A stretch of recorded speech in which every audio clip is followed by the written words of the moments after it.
सांगाल, कुंभोज जिल्हा परिषद मतदारसंघातून बघायला गेले तर कार्यकर्त्यांची इच्छा आहे की आपण निवडणूक लढवावी, यावरती आपलं काय मत आहे? नाही, मी कार्यकर्त्यांच्या भावनाचा सन्मानच करते. कार्यकर्ते म्हणून त्यांची ही भावना असणं स्वाभाविक आहे.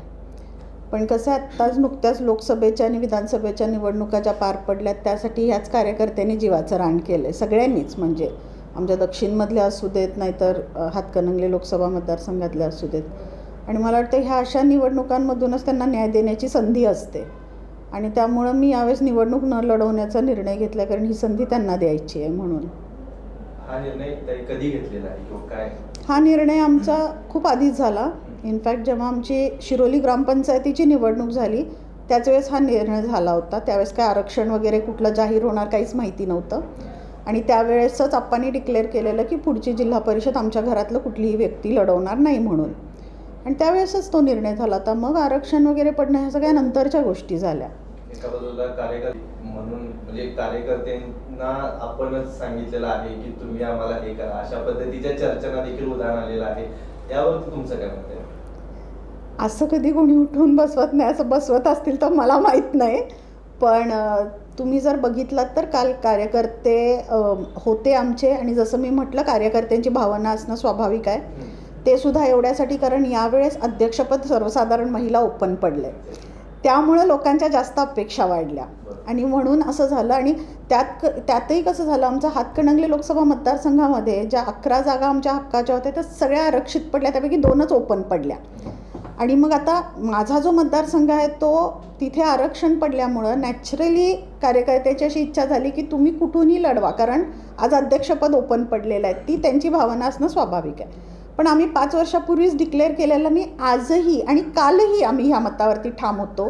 आणि इनफॅक्ट कारखान्यावरती लोकं गेली होती आप्पांना वगैरे भेटायला, तर त्यांनीसुद्धा तिथे क्लिअरली सांगितलेलं आहे की आम्ही निवडणूक लढवणार नाही आहे.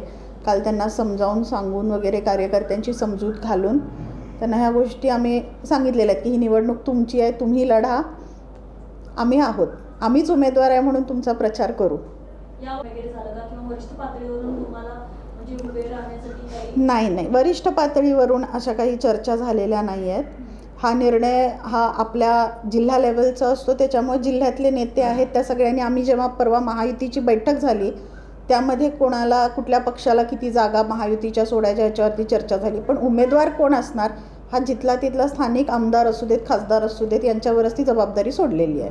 खरं तर महायुती म्हणून नगरपालिकेची निवडणूक लढतात, मात्र तुम्ही आता म्हणता की कार्यकर्त्याला संधी देण्यासाठी मी उभारली नाही. मात्र कुठेतरी महानगरपालिकेमध्ये महायुतीतलेच जे आहेत म्हणजे आमदारांच्या मुलांना वगैरे तिकीट तिथं मिळाले आहेत आणि आता तुम्हीच असं म्हणताय कार्यकर्त्यांना. म्हणजे एकीकडे एक बाजू तुमची क्लिअर आहे आणि एकीकडे तुमच्याच पक्षामध्ये असा गदारोळ आहे पाहायला. हा वैयक्तिक महाडिक म्हणून आमचा निर्णय आहे. शेवटी हे बघा, कुणाला संधी द्यायची आणि कुणी संधी घ्यायची हे मला वाटते बाहेरच्यांनी जज करण्यापेक्षा त्या मतदारसंघामध्ये जो व्यक्ती उभा राहणार आहे त्याच्या कार्यकर्त्यांची काय भावना आहे किंवा त्या मतदारसंघामध्ये असणाऱ्या मतदारांची काय भावना आहे ही सुद्धा महत्त्वाचं असतं. आपण बाहेर राहून ते जज करू शकतो, हे योग्य नाही, हे चुकीचं आहे वगैरे म्हणून. पण जर तिथल्याच लोकांची इच्छा असेल तर, आणि शेवटी ही लोकशाही पद्धतीनं निवडणूक होतात. जरी आज आमदारांचा मुलगा उभा असेल किंवा जरी आज आमदाराची बायको उभी असेल किंवा कोणी उभं असेल, शेवटी लोकांचा निर्णय हा आम्हाला मान्यच करावा लागतो. असं नाही आहे की आमचा पराभव होत नाही. आमदारसुद्धा स्वतः पडलेले आहेतच की कितीतरी. ते शेवटी लोकांचा निर्णय. आम्ही फक्त आमचं काम काय, उमेदवारी मागणं आणि शेवटी निर्णय देणं लोकांच्या हातात आहे. आता सांगितलं की महाडिक परिवारकडून तुम्ही सांगताय, तर महायुतीमध्ये असं पाहायला मिळतंय की निष्ठावंत कार्यकर्त्यांना डावललं कुठेतरी जात असल्याचं चित्र. हा महाडिक म्हणून वैयक्तिक आमचा निर्णय आहे की आम्ही कार्यकर्त्यांना संधी देणार आहे आणि देतही आलेलो आहे. याच्या मागचा जरी इतिहास तुम्ही बघितलात तरी. त्यामुळं आताही तोच आहे.